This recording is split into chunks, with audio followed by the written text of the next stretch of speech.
Hey guys, what is up? Welcome back. I am looking a little greasy, a little blown out right now. It's the end of the day, and I usually try to film earlier in the morning, but okay, so let's get into it. All of the things that I learned in therapy last year. Started in April, and I just wanted to say, like, I encourage you when you're looking for a therapist to not just stick with the first one that you try. Like, if it's your first time doing therapy, like, you're not really gonna know what to expect, but I had a therapist in college that I just like vibed with. Like, he had such good perspectives. Like, he did what a therapist I think should. And I went on Psychology Today. I wasn't really sure where else to like look for a therapist, and I found someone, went to her. I think I gave it like 6 sessions, but I could just like tell wasn't getting what I wanted out of it. Like, I know obviously I'm not supposed to like validate you, but like I wasn't really getting anything out of it, and 6 sessions in, you obviously should be. Unfortunately, I kind of came to find out that it seems like most of the therapists who don't take insurance are the best, which sucks. My point is, just keep trying. Like, don't give up if you don't like the first one. Like, don't be afraid to switch until you find someone that you really enjoy. I don't know that my therapist necessarily has like a modality or whatever. I think it's called CBT, it's cognitive behavioral therapy, and I'm pretty sure it's like pretty standard, basically talk therapy. So yeah, like in my 2022 reflection, one of the best investments for last year was therapy. Like, that was just like, I would say that was my #1 investment. Like, it literally shifts your perspective on so many things and helps you grow into a better person, helps you be better in a relationship. So I'm gonna try. I was like, I have so many takeaways. I was like, I don't want to share everything because obviously like I saw themes within it. So I'm gonna try to keep it to like 5 to 7. It's gonna be kind of hard. One thing that I appreciate so much about her specifically, there's like a standard therapy question that's just like, well, how does that make you feel? But she always asks me like, does this make you happy? And like in a situation where I'm like not sure kind of what to do, she'll literally just try to be like, well, what do you want? And that is like one of the hardest questions to answer sometimes, but it really makes me think. Like, I have no idea what I want, and I'm just going with whatever's happening and bitching about it. That's just something that really helps me, like in situations, just kind of just step back and zoom out in the bigger picture. Like, zoom out from your situation. Like, when you're in a shitty situation or you're stuck in something, you're stuck in the details, you're stuck in your mind, in your perspective. She always says, zoom out and look at this from, and it's hard sometimes, like from an outsider perspective. I always like think about like going above my house. I don't know why. Looking down on myself and thinking, how would someone else perceive this? Is there an easy answer here that you're just overthinking and like overlooking? I just always appreciate that perspective. This was probably my biggest theme for all of 2022. Your worth is not defined by how productive you are that day, nor is your happiness dependent upon that. I am horrible at this. I beat myself up almost every single day when there's this horrible cycle that I have when it's like 5-ish o'clock, like the end of the workday, and there's things I'm realizing. I give myself astronomical to-do lists every day. For some reason, I think every day is like the end of the world. Like, I have to get every single thing done on my to-do list today. It's not healthy when things can be done throughout the week. Anyways, yeah, like around 5 or 6 o'clock, I'm like, oh my God, I haven't done like 12 of these things, even though it's unrealistic.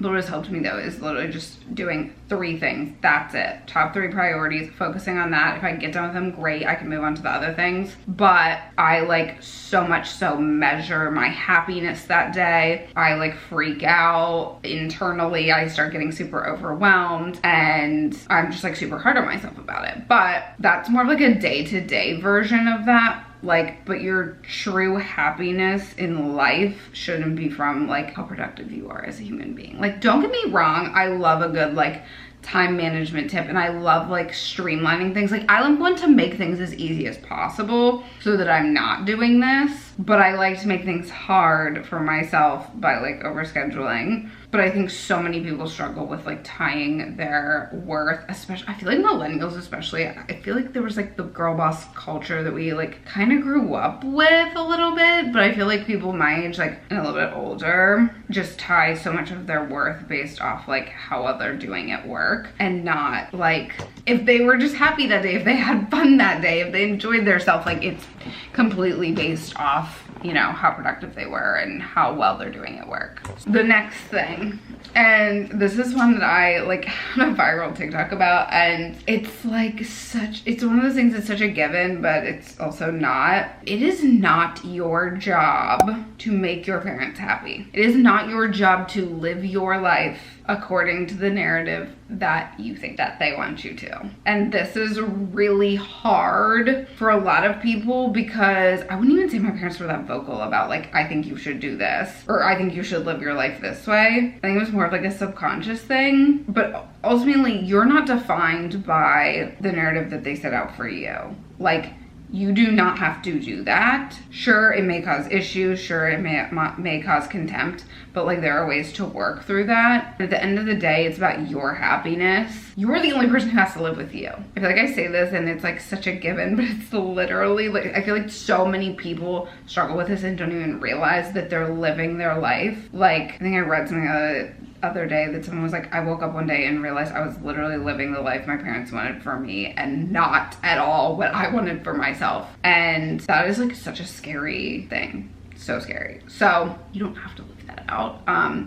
It takes a lot of work to get out of that narrative, but when you do, it's like such a breath of fresh air, honestly. And then this is like kind of tied to this. I would say it doesn't have to be like seeking validation from your parents necessarily, but in general, I think a lot of people like seek external validation, and I think social media ties into this, but I also think for a lot of people it's literally just like validation from your parents, your spouse, your partner, your friends, like just external validation. But again, like I just said, you're the only person who has to live with you. You're the only person who has to live with your decisions.